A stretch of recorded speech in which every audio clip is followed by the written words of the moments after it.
Good morning विद्यार्थियों।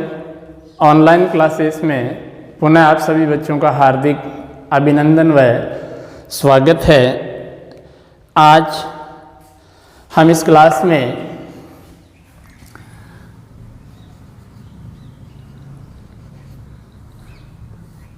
कारक का अध्ययन करने जा रहे हैं। कारक का अपनी हिंदी भाषा में क्या महत्व है, इनका व्याकरण में क्या उपयोग होता है, इन सभी एवं ये कितने प्रकार के माने जाते हैं, इन सभी का हम अध्ययन इस क्लास में करेंगे। पहला है कारक की परिभाषा, अर्थात कारक के किसे कहते हैं। कारक के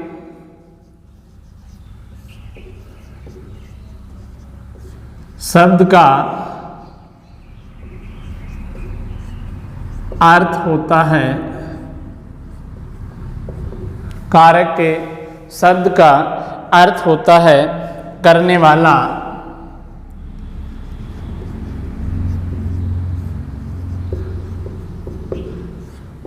करने वाला, किंतु व्याकरण में ये पारिभाषिक शब्द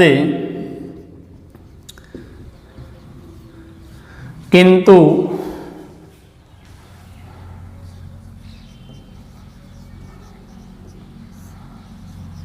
व्याकरण में यह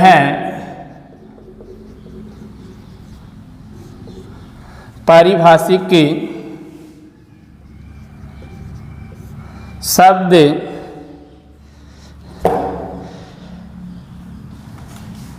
व्याकरण में ये पारिभाषिक शब्द है जब किसी संज्ञा या सर्वनाम, जब किसी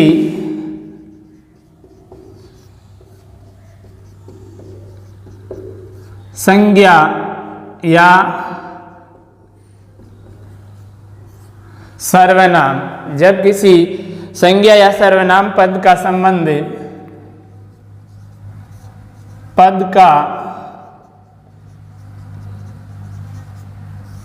संबंध वाक्य में प्रयुक्त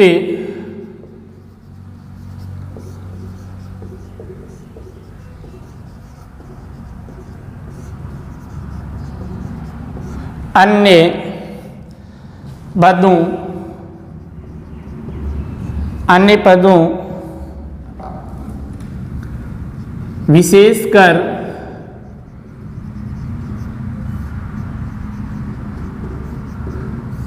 क्रिया, क्रिया के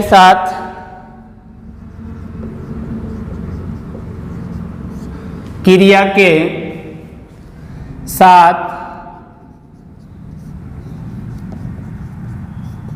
जाना जाता है, क्रिया के साथ जाना जाता है, उसे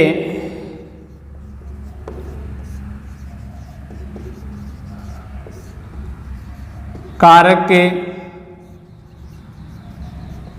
कहते हैं। यानी जब किसी संज्ञा या सर्वनाम पद का संबंध वाक्य में प्रयुक्त अन्य पदों, विशेष रूप से किनके साथ, क्रिया शब्दों के साथ किया जाता है, तो उसे उस समय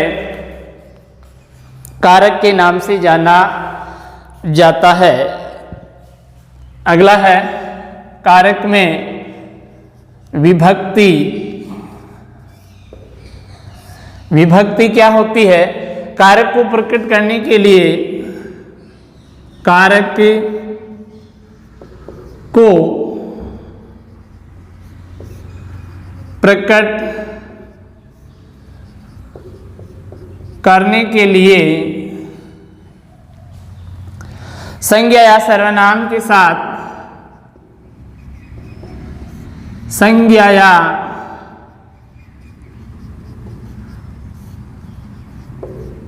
सर्वनाम के साथ जो चिन्ह लगाया जाता है, जो चिन्ह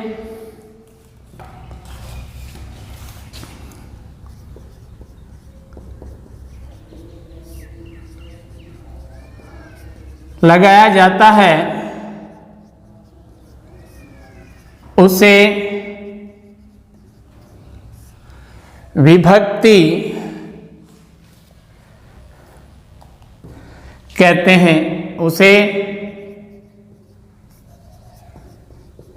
विभक्ति कहते हैं। कारक को प्रकट करने के लिए संज्ञा या सर्वनाम के साथ जो चिन्ह प्रयुक्त किया जाता है या लगाया जाता है उसे विभक्ति कहते हैं। प्रत्येक कारक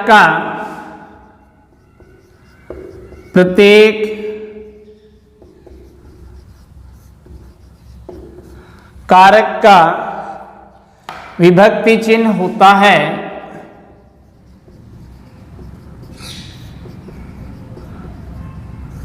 विभक्ति चिन्ह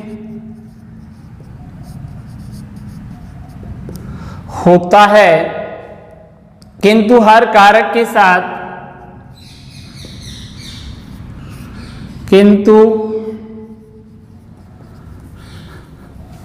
हर कारक के साथ विभक्ति चिन्ह का प्रयोग हो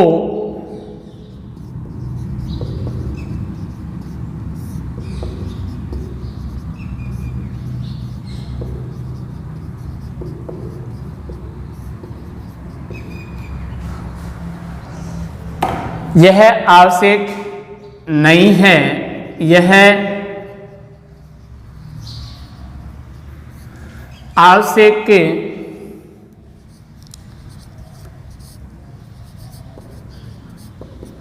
नहीं है। हिंदी में कारक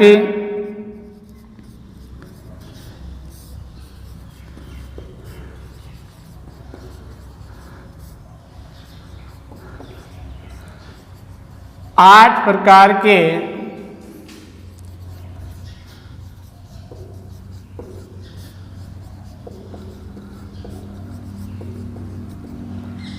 माने जाते हैं।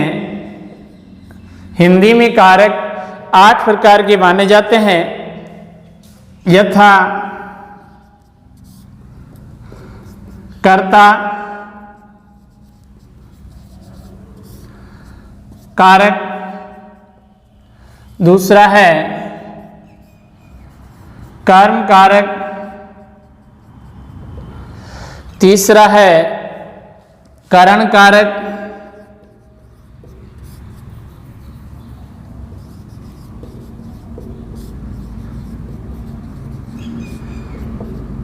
चौथा है अपादान कारक, पांचवा है संप्रदान कारण,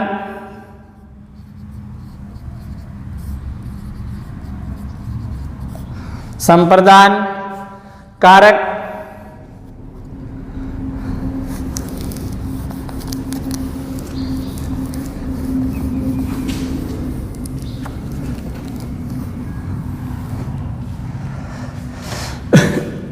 छठा है संबंध कारक, सातवां है अधिकरण कारक,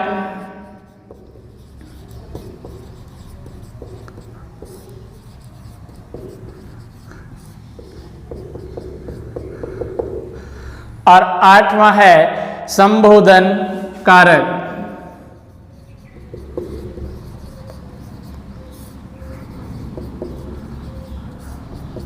संबोधन कारक इस प्रकार से अपने हिंदी भाषा में 8 प्रकार के कारक माने जाते हैं।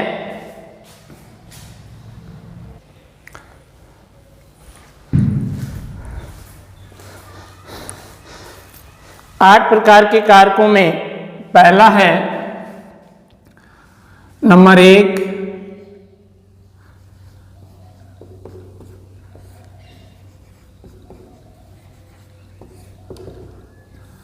कर्ता कारक। कर्ता कारक में कारक चिन्ह है या जो विभक्ति है वो ने काम में आता है। कर्ता ने जो विभक्ति चिन्ह है, ये इस कारक चिन्ह में, इस कारक में ने विभक्ति चिन्ह का प्रयोग किया जाता है। संज्ञा या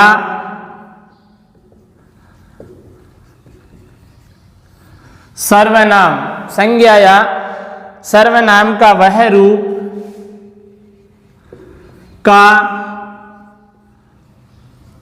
वह रूप जो क्रिया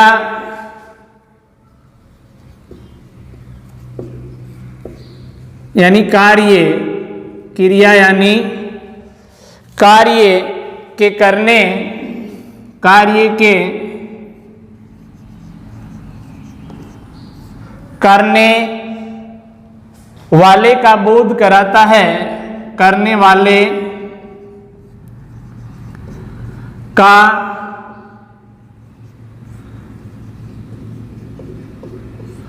बोध कराता है, अर्थात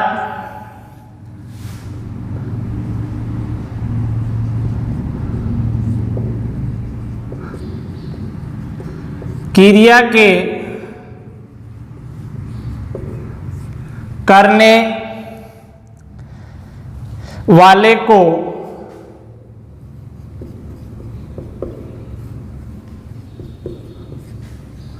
क्रिया के करने वाले को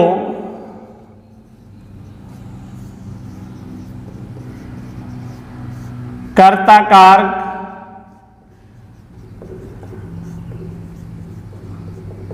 कहा जाता है। क्रिया के करने वाले को कर्ता कारक कहा जाता है।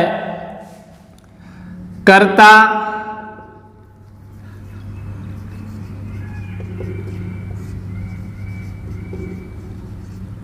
कारक का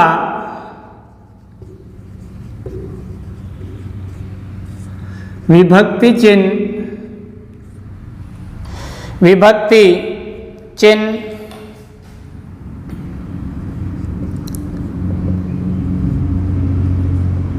ने है। कर्ता कारक का विभक्ति चिन्ह ने है। विभक्ति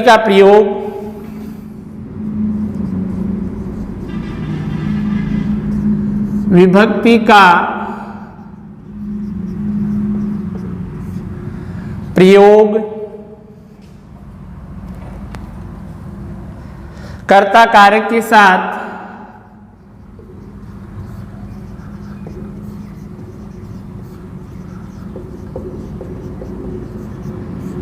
कर्ता कारक के साथ केवल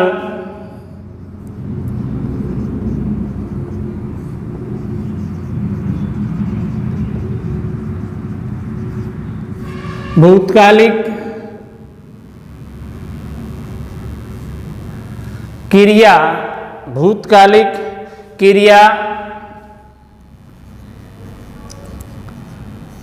होने पर होता है। कर्ता कारक के साथ केवल भूतकालिक क्रिया होने पर होता है। अतः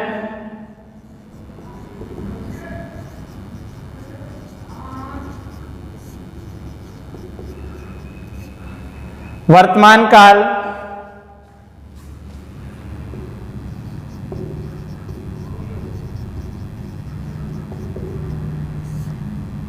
भविष्यत काल तथा क्रिया के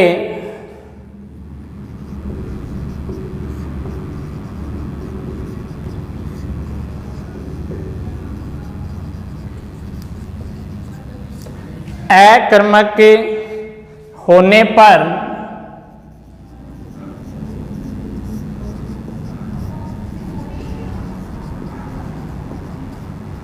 विभक्ति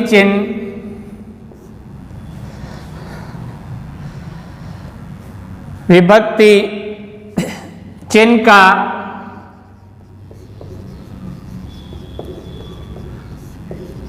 प्रयोग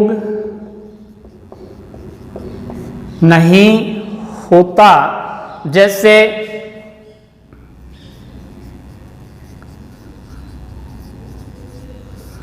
अभिषेक पुस्तक पढ़ता है। ये जो क्रिया, इसमें काल के दृष्टिकोण से देखें, काल के आधार पर ये जो वाक्य हैं, अभिषेक पुस्तक पढ़ता है, ये वाक्य वर्तमान काल का वाक्य है। इसी कारण से इसमें ने विभक्ति चिन्ह का प्रयोग नहीं होगा। अगला है गुंजन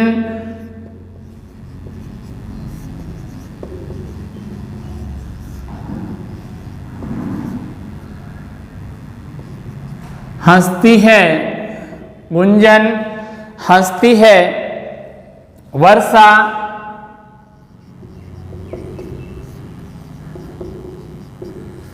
गाना गाती है। आलोक ने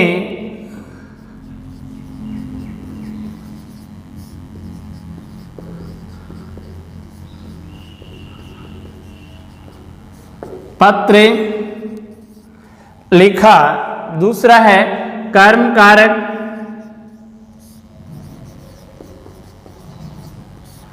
कर्म कारक, इसमें विभक्ति चिन्ह को का प्रयोग किया जाता है। विभक्ति चिन्ह को का प्रयोग किया जाता है वाक्य में। जिस शब्द पर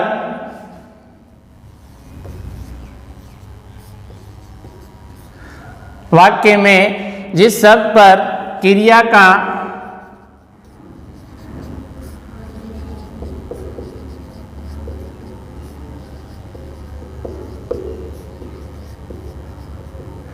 फल पड़ता है,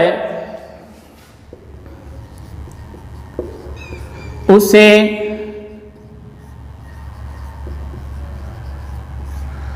कर्म कारक कहते हैं। उसे कर्म कारक कहते हैं। कर्म कारक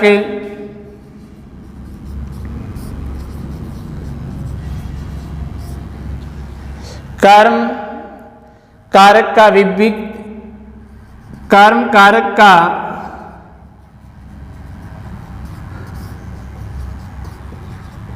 विभक्ति चिन्ह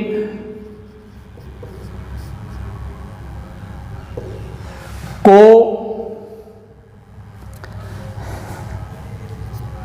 कर्म कारक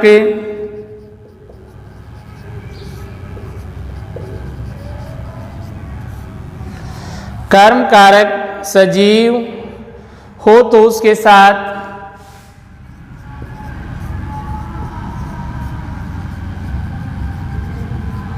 उसके साथ को विभक्ति। कर्म कारक अगर सजीव हो तो उसके साथ को विभक्ति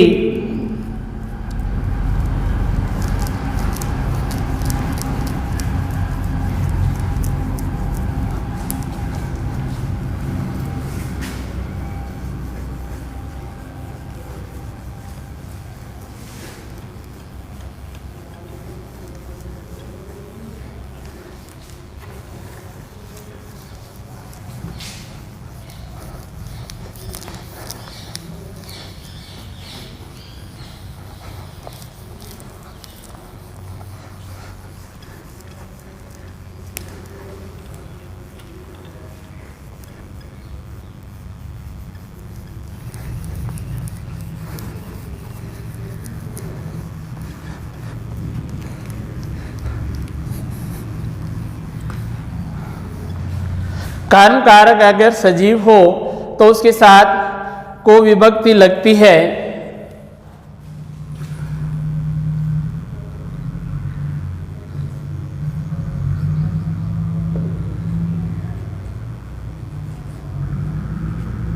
निर्जीव कर्म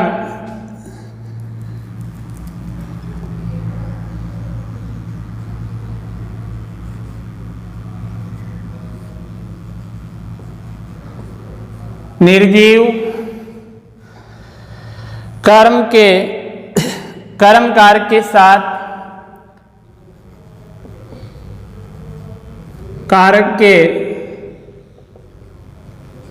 साथ नहीं, अगर निर्जीव कर्म कारक है तो उसके साथ नहीं लगती। जैसे राम ने रावण को मारा, राम ने रावण को मारा। दूसरा वाक्य है नंदू दूध पीता है, नंदू दूध पीता है।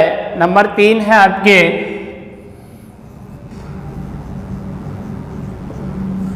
कारण कारक। कारण कारक में विभक्ति चिन्ह से का प्रयोग किया जाता है। वाक्य में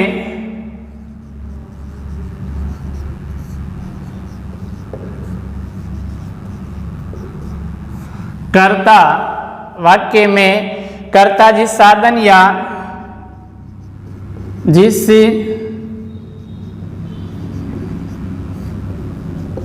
साधन या माध्यम से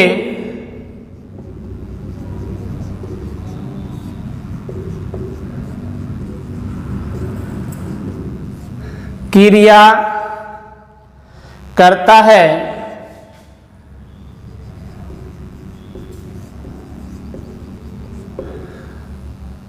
वाक्य में कर्ता जिस माध्यम या साधन से क्रिया करता है, अर्थात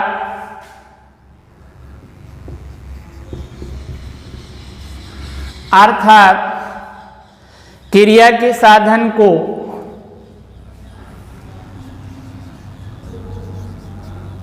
क्रिया के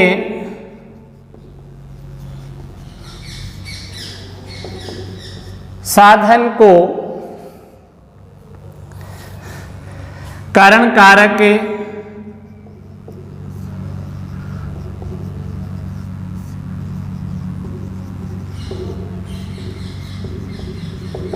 कहते हैं। जैसे कारण कारक का कारण कारक का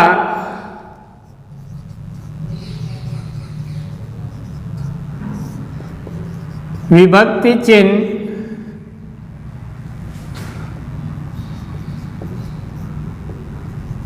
से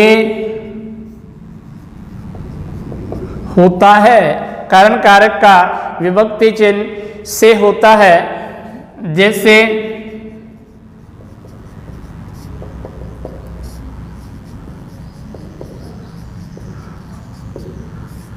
ज्योत्सना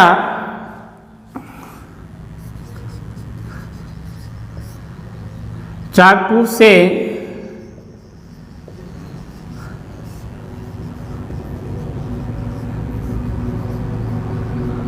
सब्जी काटती है, ज्योत्सना चाकू से सब्जी काटती है।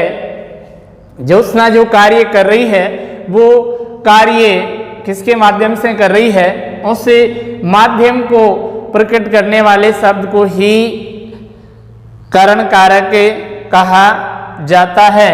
मैं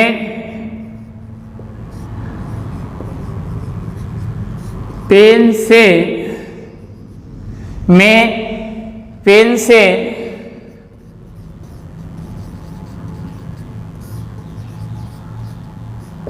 लिखता हूं, मेरे द्वारा मैं स्वयं यहाँ पर करता हूं और मेरे द्वारा जो कार्य किया जा रहा है उसे कार्य करने या क्रिया के साधन को प्रकट करने के लिए से शब्द काम में लिया जा रहा है। इसी कारण से ये शब्द इसमें क्या होगा, कारण कारक होगा। धन्यवाद बच्चों।